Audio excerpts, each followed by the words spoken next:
ఇది డే 2. నా హ్యాండ్ మీద ఆయిల్ పడిన విషయం అందరికీ తెలిసిందే. నేను ఇంతకుముందు వీడియోలో చెప్పాను.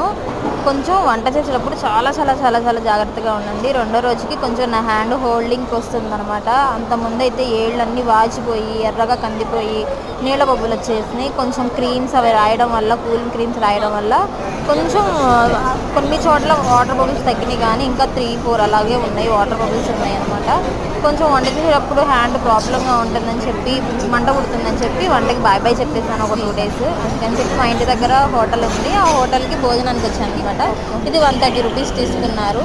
ఇది సమ్ బెటర్ అనిపిస్తుంది, ఇంకా వేరే చోట అయితే ఇంకా కాస్ట్ ఉంటుంది. సరే 2 హోటల్స్ ఉంటే సరే 2 హోటల్స్ ట్రై చేద్దామని చెప్పి వాళ్ళ ఒక హోటల్కి వచ్చా. ఇది 130 రూపీస్. రైస్, ఒక స్వీట్, పూరి అండ్ పప్పు, సాంబారు, రసం ఇచ్చారు, మజ్జిగ ఇచ్చారు అనమాట, కంది పచ్చడి ఇచ్చారు. ఇది డే 2 అనమాట.